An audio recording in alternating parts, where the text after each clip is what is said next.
एक राजा ने अपने सैनिकों को सड़क के बीच में एक बड़ी चट्टान रखने के लिए कहा।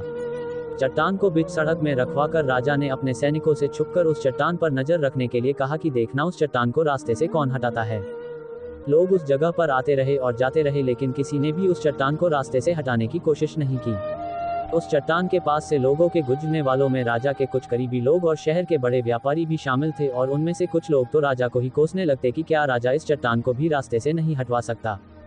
लेकिन किसी ने भी उस चट्टान को रास्ते से हटाने का प्रयास नहीं किया। ऐसा काफी दिनों तक चलता रहा।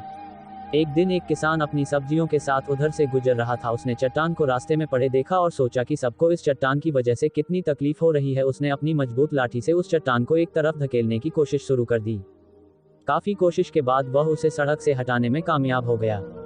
चट्टान रास्ते से हटाने के बाद किसान अपनी सब्जियों को उठाकर जाने ही वाला था कि अचानक उसकी नजर एक पोटली पर गई, जो ठीक उसी जगह पड़ी थी जहां से उसने वह चट्टान हटाए थे। उसने उस पोटली को खोलकर देखा तो उसमें सोने के कई सिक्के थे, और उन सिक्कों के साथ राजा का एक संदेश भी था, जिसमें लिखा था कि ये सोने के सिक्के उनके लिए है जो इस चट्टान को रास्ते से हटाएगा। दोस्तों, बिल्कुल ठीक इसी तरह हम सब के लाइफ में भी कई परेशानियां आती है। कुछ लोग उन परेशानियों से बचकर निकल जाते हैं और कुछ रास्ता बदल देते हैं, और चंद लोग ठान लेते हैं उन परेशानियों का हल निकाल लेने की, और ऐसे ही लोग मुश्किलों में संभावनाएं और संभावनाओं में छिपे अवसर खोज लेते हैं।